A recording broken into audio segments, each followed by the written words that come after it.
الله وعلى آله وأصحابه ومن والاه، اما بعد. السلام علیکم و رحمت الله تعالی و برکاته.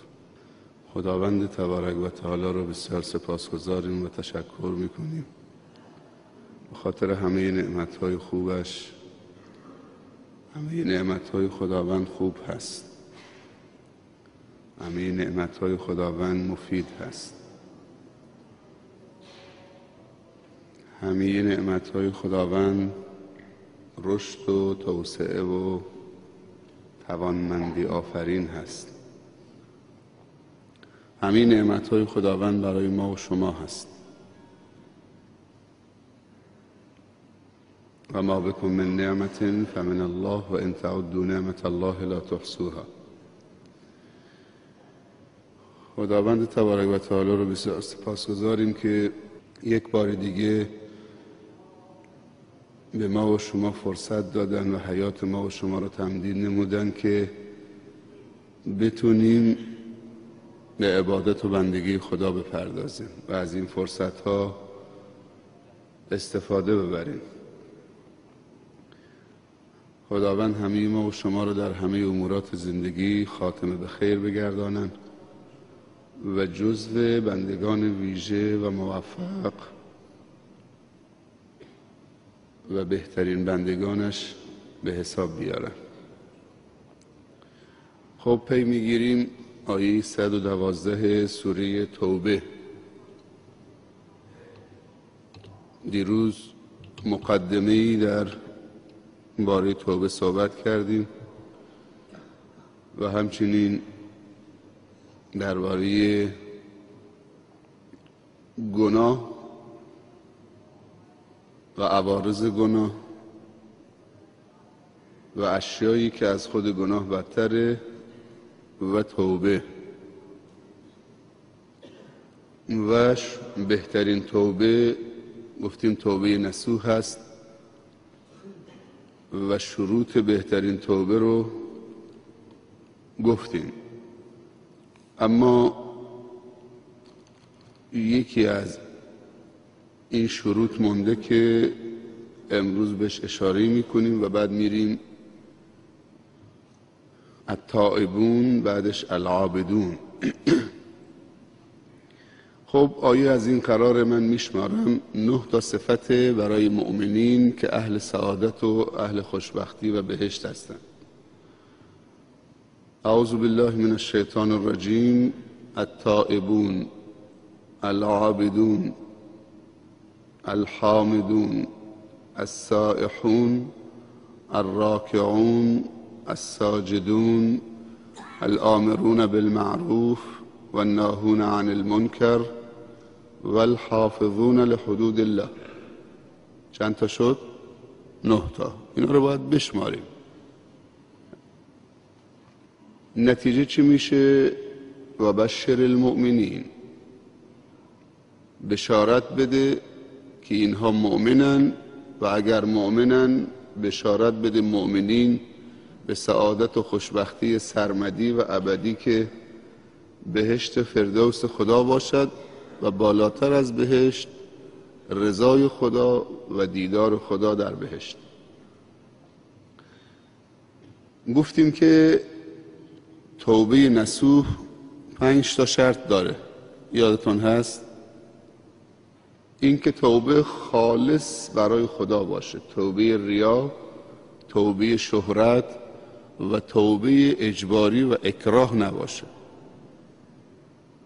پی بردی به عوارض منفی گناه و رنج بردی از دوری از خداوند و رحم خدا، در نتیجه احساس نیاز کرد دلت و مشتاق شد و آتشت بالا رفت که بر بگردی به سوی ربت.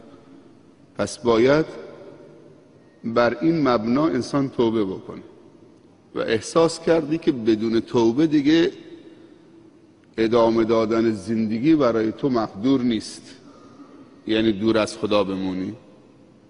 گفتی استغفر الله العظیم من کل ذنب عظیم و اتوب الیه. دوم این که توبه این که ترک گناه بکنید. شاید یه نفر بگی من توبه کردم خدایا، ولی دوباره با اون گناه ارتباط داره. پس ترک گناه، چطوری ترک گناه بکنیم؟ اگر دوستانی هستن که تو رو به یاد گناه میندازن، باید ترک دوستان گناهکارت بکنی. اگر محلی هست که تو رو به یاد گناه میندازه، باید ترک اون محل بکنی. چون محاله تو بخوای توبه بکنید و ترک گناه نکنید، شرط دومش تحقق پیدا نکرده. توبه انسان میکنه که گناه نکنه. اگر قرار باشه انسان توبه بکنه بعد گناه بکنه، بعد با همون اماکن و دوستانی که اونو وادار میکردن به گناه دوباره ارتباط داشته باشه، تا آخر عمرش هم نمیتونه توبه بکنه. پیامبر صلی الله علیه وسلم نقل میکنه در احادیث، در گفته‌هاش، که شخصی در قوم بنی اسرائیل بود، 99 نفر رو کشته بود.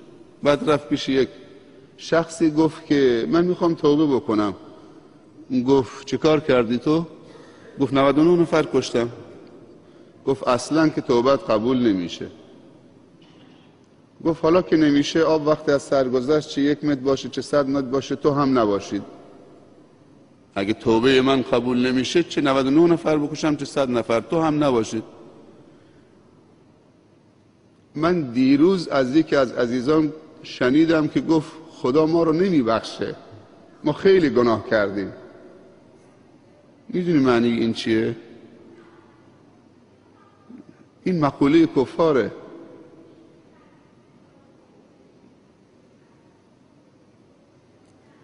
هیچ موقع نگو که خدا منو نمیبخشه. حتما تو خدا رو نشناختید. اگر گفتی خدا فلانی رو نمیبخشه، این دیگه از خدا منو نمیبخشه خیلی خطرناکتره. چون خودتو متقی و خوب حساب میکنید، فلانی رو گناهکار، بعد دخالت تو رحم خدا هم میکنید. بعضی میگن خدا فلانی رو نمیبخشه. تو با چه مجوزی از طرف خدا داری صحبت میکنی؟ بعضی میگن فلانی بده، یعنی من خوبم. فلا تزکوا انفسکم. یکی از نمونه های خودستایی، نه اینکه انسان تعریف خودش بکنه، انسان بدگویی دیگران بکنه، یعنی خودستایی خودش داره میکنه. اگه فلانی بده، فلانی فلانه، فلانی فلانه، پس من خوبم دیگه. خدا میگه فلا تزکوا انفسکم. خودتون رو تزکیه نکنید، خدا میدونه، بهتر میدونه که خوبه چه بده. فقط همیشه تواضع داشته باشید. خدایا این اعمال ناچیز ما نمیتونه ما رو به بهشت ببره. خدایا ما اگر بهشت هم بخوای به ما بدید، بر مقتضای رحم خودت با عدالت ما برخورد نکن. خدایا اون قطره رحم تو، ما گناهان بیشمار ما را در اون ذره رحم خودت و مغفرت خودت محو بگردان. این حرفا خیلی خطرناکه. نه درباره خودمون بزنیم، نه درباره کسی بگیم که خدا نمیبخشدش. گفت تو هم نباشید. رفت پیش یک عالمی، آگاهی، متفکری، کسی که فهمش خوب بود، از صفات رب شناخت کامل داشت، میدونست که صفات رب چیه، رحمان، رحیم، کریم، ستاره.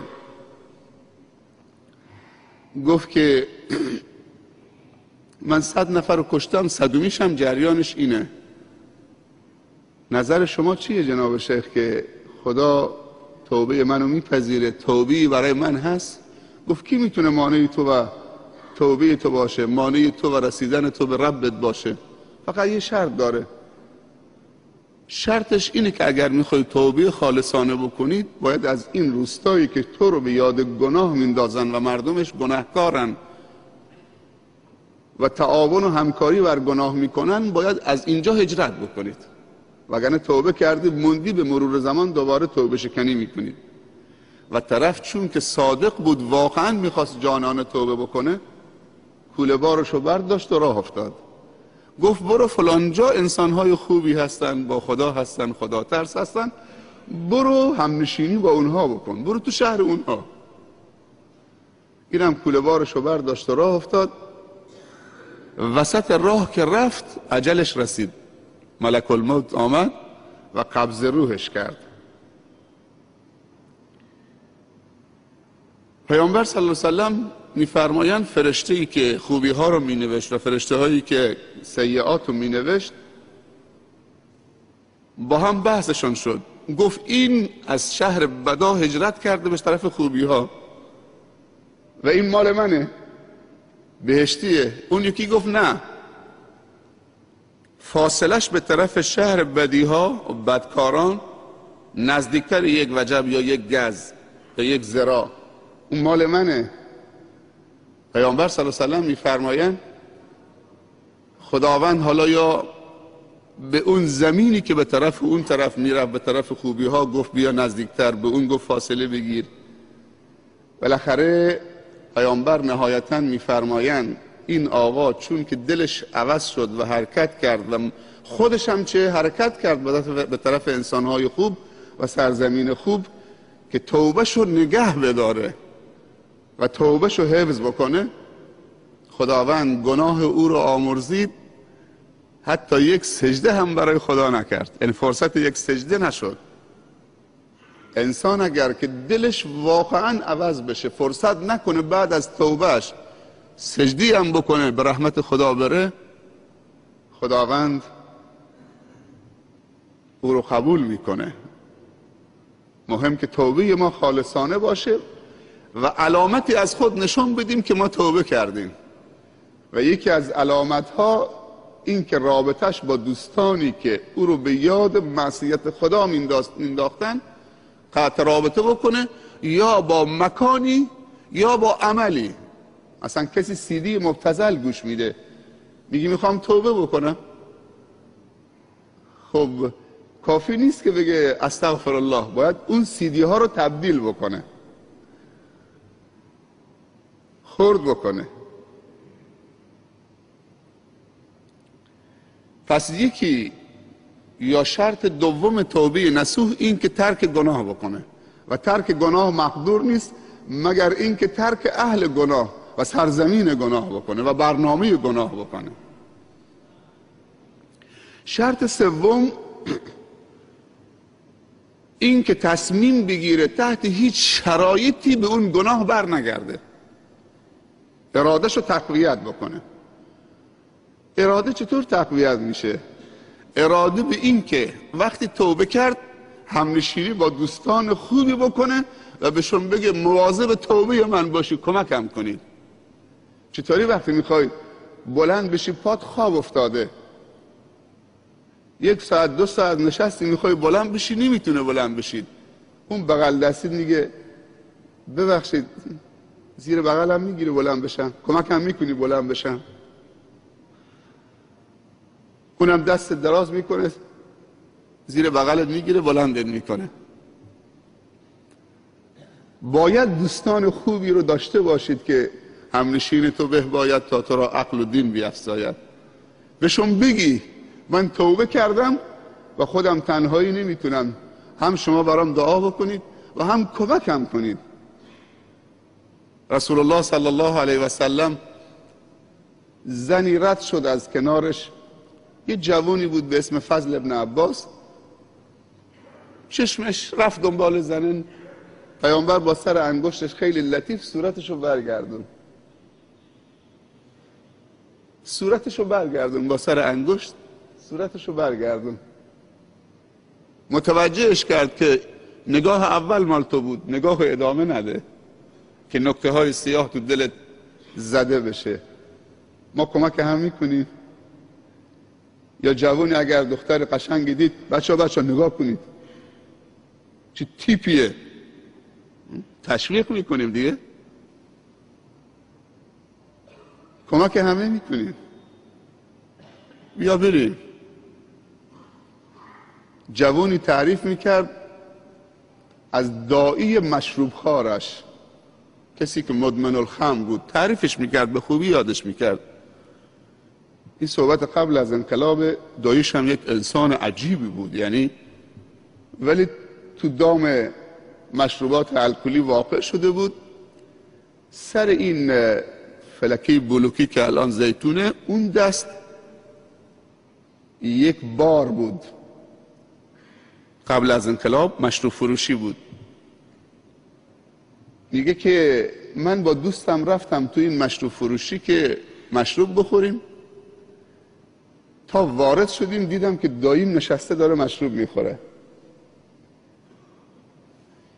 به رفیقم گفتم داییم نشسته، داییش داره مشروب میخوره. داییش میگه خیلی داییم عاقل بود، گفت دایی جان بیا اینجا، بیا اینجا.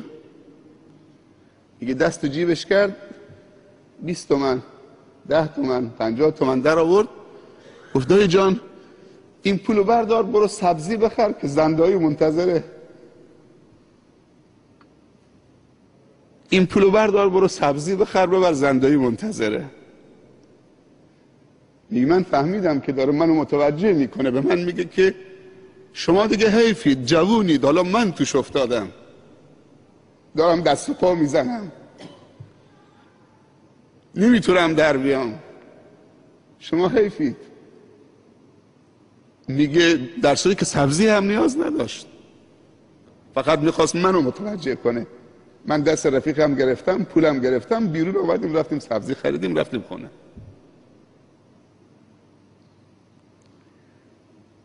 علما میگن طوری رفتار بکن که انسانهای خوب بتونن نصیحتت بکنن. اگر اشتباه کردید تذکرت بدن تا رشد بکنید، تا اشتباهات برطرف بشه، تا به خوبی و خیرت افزوده بشه. بعضی انسانها طوری رفتار میکنن که اگر کسی خواد نصیحتشون بکنه میگه نه فلانی رو نصیحت نکنید. خدا نکنه اون روزی بیاد که من گناهکار نیاز به نصیحت و تذکر داشته باشم، ولی اخلاقم طوری باشه که مردم بین مردم مطرح باشم، معروف باشم که نصیحت قبول نمی کنم. اگر کسی تو زندگیم نباشه که نصیحتم بکنه، علما میگن نظر خدا از اون انسان برگشته. میگن چطوری بدونیم که خدا ما رو دوست داره و نظرش رو ما مثبته، رو ما واقع شده؟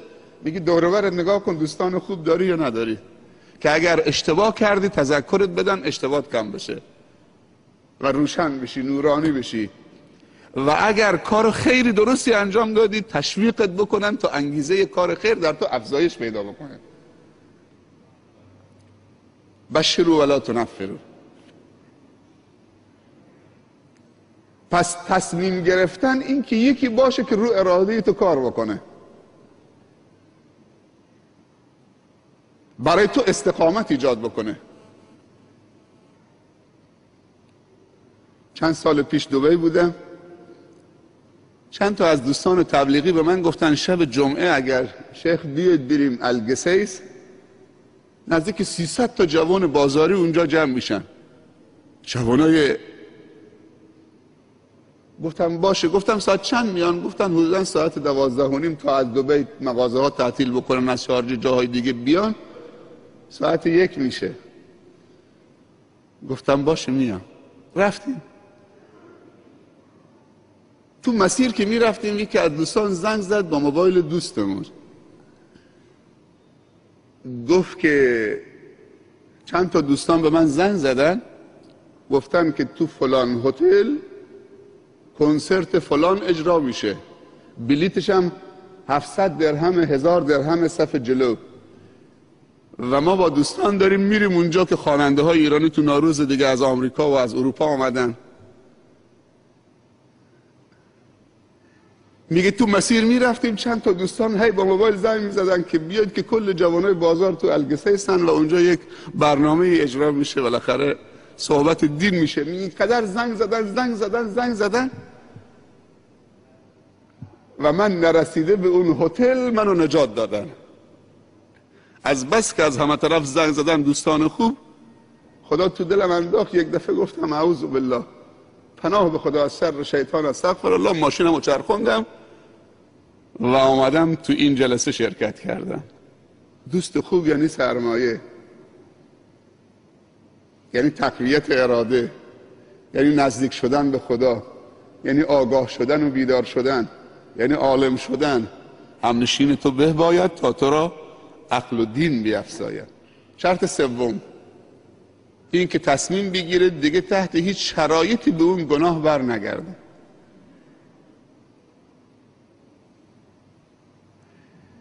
اگر مرتکب فساد اخلاقی شده،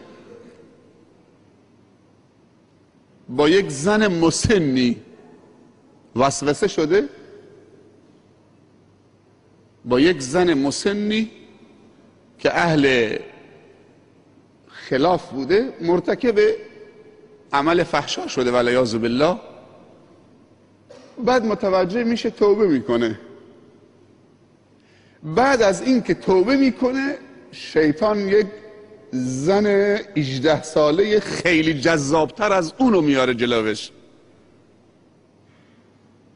روشو بر میگردونه، میگه من خدا رو زیباتر از این صورت میبینم. اون زمان از یک زن زشت سال خورده نگذشت، ولی الان چون توبه کرده از یک زن 18 ساله جذاب و جوان به خاطر خدا و توبهش میگذره. این بهش میگن تصمیم و اراده، که حتی اگر زمینه گناه بعد از توبه فراهمتر باشه و گناه جذابتر باشه، توبهش جذابتره. به اون زن بگه که من میخوام این چشمانم زیباتر از تو ببینه و روز قیامت نگاه به دیدار و جمال نورانی خدا بکنه. اگر نگاه تو بکنم چشمانم کور میشه.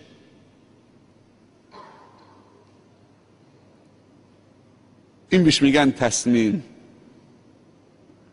و اراده که دیگه بر نگرده. شرط چهارم این که هر وقتی اون گناه یادش میاد بزنه زیر گریه، اظهار ندامت بکنه. چطوری تو از خدا غافل شدی؟ مگه تو بنده خدا نبودی؟ دیدی به چه روزی انداخت تو رو گناه تو رو به چه روز، هی خودشو سرزنش بکنه، احساس ندامت بکنه. اینا نشانه قبولی توبه است.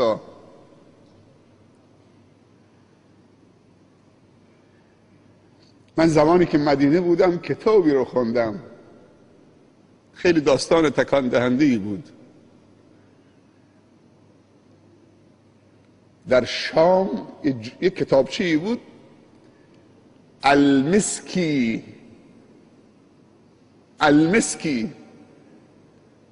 مسکی، یا به تعبیر دیگه به فارسی مشکی، آقای مشکی نه رنگ سیاه ها، مشک. این جوان اسمش کسی دیگه است ولی معروف شده بود به مسکی. زنبیلی داشت تو بازار شام، بادزن میفروخته. همونجور که میرفته کسی بادزن نمیخواد، کسی بادزن نمیخواد، کسی بادزن نمیخواد، بادزن خوب دارم. یک مقداری میفروشه، بعد زن یکی از تجار و سرمایه داران از تو پنجره این جوانو میبینه، خیلی خوش سیما بوده، جذاب بوده، درست فقیر بوده، بادزن فروش بوده. به کنیزش میگه برو به اون بادزن فروش بگو بیا بیبی من میگه که بیا در خانه میخوام بادزن بخرم. بعد به کنیز میگه وقتی این بادزن فروش آمد در خانه، در باز کردی بفرستش تو خونه، تو خودت در رو ببند از پشت برو بیرون، دیگه خودت نیا تو خونه. اینو میبره تا در